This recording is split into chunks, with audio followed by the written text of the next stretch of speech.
Caros irmãos, caras irmãs, o Senhor vos dê a paz. Escutamos esta palavra de Deus e a palavra de Deus vem ao nosso encontro na nossa vida concreta. Esta não é uma palavra bonita que escutamos, mas é uma palavra que quer iluminar a nossa vida, o nosso caminho do Quaresma, e não assim de uma forma ideal, mas no caminho concreto que estamos a fazer, na nossa vida de todos os dias. Porque é na nossa vida de todos os dias que Deus quer caminhar. A primeira leitura, e eu queria dedicar um bocadinho de tempo à primeira leitura, porque parece alguma coisa que não tem nada a ver com aquilo que escutamos. E a primeira leitura é muito importante para entender aquilo que escutamos, aquilo que vivemos. A primeira leitura fala-nos de Abraão, o nosso pai na fé. Abraão, a quem é prometida uma grande terra. E Deus quer fazer uma aliança, um pacto de amizade, um Deus que se faz amigo e que fala a cada um de nós como amigos. Então, Deus que entra na vida de Abraão e quer fazer esta aliança com ele.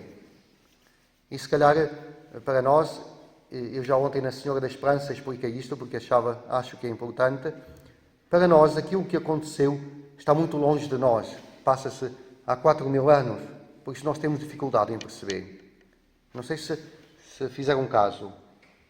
Deus quer fazer uma aliança com Abraão, então o que é que faz? Abraão leva um vitelinho, leva um carneiro, leva uma cabra, leva algumas aves e corta-os ao meio, divide as duas partes e mete-os diante do Senhor.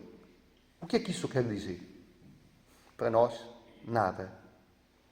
Para aquele tempo, toda a gente sabia o que é que aquilo queria dizer. Hoje, quando queremos fazer um contrato com alguém, um acordo com alguém, o que é que fazemos? Vamos a um advogado, vamos ao notário, assinamos, e assim. Por isso, se disséssemos que Abraão tinha ido ao notário, ou que tinha ido fazer com um advogado, nós percebíamos. Mas naquele tempo, a forma de fazer um contrato era assim. Nós queremos fazer um contrato, os dois, uma aliança, como é que fazemos? Vamos buscar os animais, partimos os animais ao meio, depois os dois vamos passar por meio dos animais e quando chegamos ao fim dizemos, se um de nós não cumprir o nosso acordo, tem a mesma sorte dos animais. Era essa a forma de fazer contrato. E desculpem se estou a perder um bocadinho, a gastar um bocadinho de tempo com isto, mas isto é fundamental para depois percebermos o que vem a seguir. Deus quer fazer um contrato com Abraão. Fazem tudo à maneira humana e Deus vem e aceita a nossa maneira humana. Mas depois Abraão estava com sono, dorme, não dorme, e o que é que aconteceu? Quase ao pôr do sol, veio um fogo que passou por meio dos animais. Por isso Deus passa por meio dos animais, a ponto dos animais ficarem já churrasco. E Abraão passou pelo meio. O que é que diz a leitura? Passou pelo meio Abraão? Não. O que é que isto quer dizer? Deus vem na nossa vida e compromete-se connosco. Faz-se nosso amigo, nosso companheiro de viagem. Mas sabe a nossa fragilidade, por isso é melhor, Abraão, que tu não te comprometas comigo, porque sei que tu és frágil. Percebeis aqui a imagem de Deus? Deste Deus que se compromete connosco. E agora o que é que nós temos que olhar? E por isso é que eu digo que isto tem tudo a ver com as leituras. Tem tudo a ver com o Evangelho. Olhando este Deus que se compromete connosco, para onde é que temos que olhar agora? Para onde? Estão a ver a cruz? Temos de olhar para a cruz. Este Deus que se compromete connosco a ponto de dar o seu Filho e paga o sinal, paga as nossas culpas, paga as nossas enfermidades, porque se compromete connosco. Ali está o preço dos nossos pecados, aqui está o preço dos nossos erros. E nós tantas vezes não percebemos a cruz. A cruz significa, é verdade que Jesus ali sofre muito, Mas a cruz não significa o sofrimento, significa o amor, a entrega deste Deus que se dá completamente à humanidade. E nós não percebemos a cruz. E por isso chegamos ao Evangelho. Porque no Evangelho era isso que estava a acontecer. Se vocês forem ver o que é que acontece antes deste episódio da Transfiguração, Jesus já tinha dito aos discípulos: sabeis, vamos para Jerusalém, mas não é para eu me sentar no trono. Vamos para Jerusalém e o Filho do Homem vai ser entregue, vai morrer, vai sofrer e vai morrer. Mas ao terceiro dia vai ressuscitar. E os discípulos não percebiam e não queriam perceber. Não percebiam e não queriam entrar nessa lógica, porque a lógica da cruz, nós temos medo da lógica da cruz. Diz São Paulo na segunda leitura. Alguns são inimigos da cruz, não conhecem, não querem ouvir falar da cruz. Mas falar da cruz é falar do amor de Deus, é falar da entrega de Deus, é falar deste amor, desta salvação que é para todos nós. Então, como eles não queriam ouvir, o que é que Jesus faz? Leva Pedro, João e Tiago a este alto monte, que é um monte alto. Se formos hoje à Terra Santa, vemos este monte da Transfiguração é alto.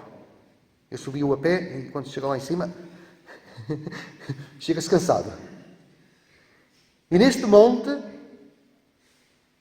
Pedro, Tiago e João, com Jesus, veem aparecer Moisés e Elias, para dizer que a lei e os profetas, o Antigo Testamento apontavam para a lei. Ali se cumpre aquilo que Deus tinha cumprido. Ali se cumprem as promessas de Deus. E falam da cruz, falam de Jerusalém, falam daquilo que ia acontecer.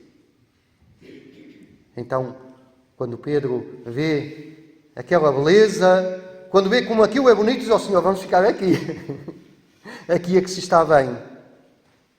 Pedro não queria passar daquele monte ao Monte Calvário. Mas têm de descer. Têm de voltar a descer. Mas a transfiguração é importante porquê? Porque ajuda a ver à distância, ajuda a ver o projeto de Deus, ajuda a ver qual é o fim. E o fim não é a morte. É passar por Sexta-feira Santa, é passar pela morte, é passar pelo túmulo, mas o túmulo foi rasgado. E Jesus ressuscitou. E nós estamos a celebrar a Quaresma. E a Quaresma não é fim em si mesma. É um tempo de mudança, é um tempo de conversão, é um tempo em que somos chamados a mudar na vida cotidiana, não é aqui. Se quando no fim eu disser id em paz e o Senhor vos acompanhe, e vocês disserem graças a Deus. É assim que se faz. E acabou tudo, então não vale a pena. Quando saímos daquela porta, cada um de nós para as suas vidas, ali tudo começa. Ali devemos testemunhar aquele que encontramos, aquele que nos amou, aquele que resgatou a nossa vida, aquele que dá sentido à nossa vida. É ali que tudo se joga. Então, este é o desafio. No monte, o Pai aparece primeiro Moisés e Elias, e depois a voz do Pai. A nuvem, que significa o Espírito Santo. E o que é que o Pai diz? Este é o meu filho muito amado. Escutai-o. Às vezes nós temos dificuldade em escutar.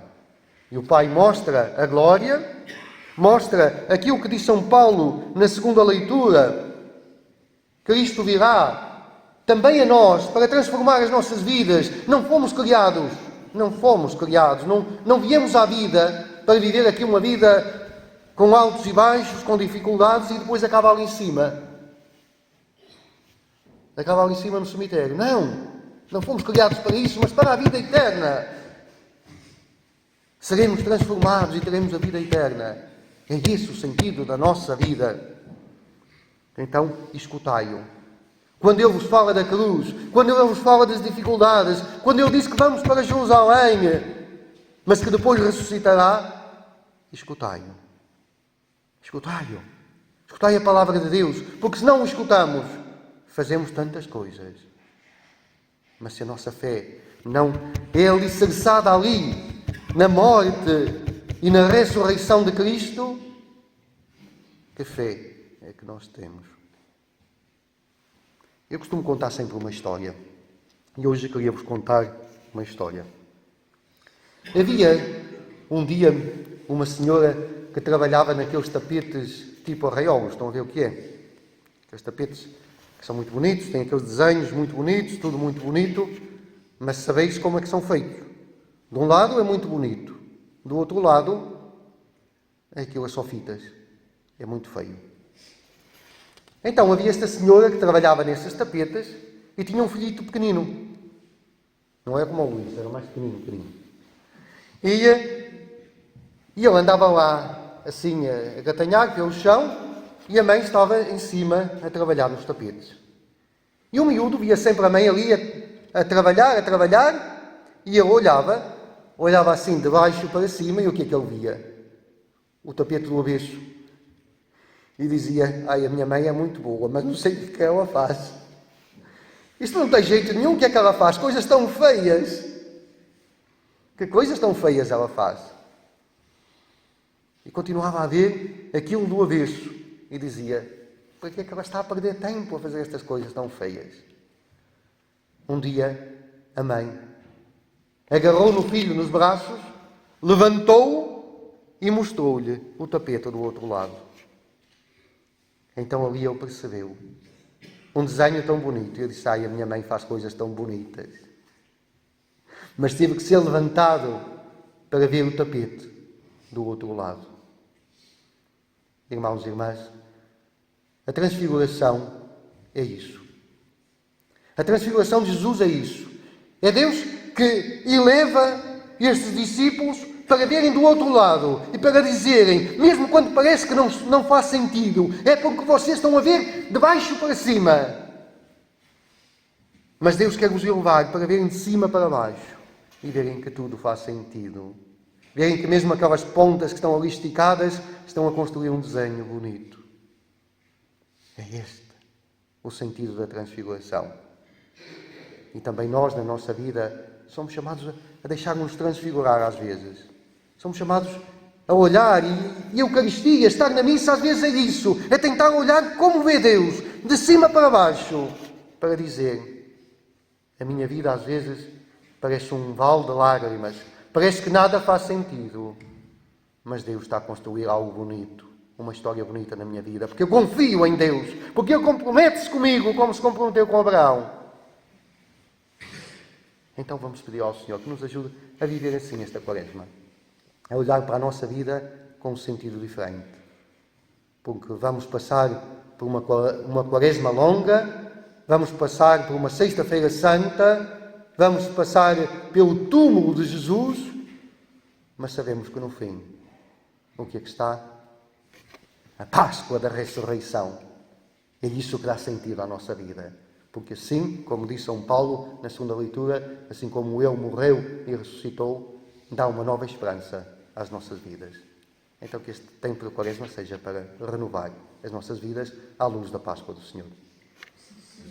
Seja louvado o nosso Senhor Jesus Cristo.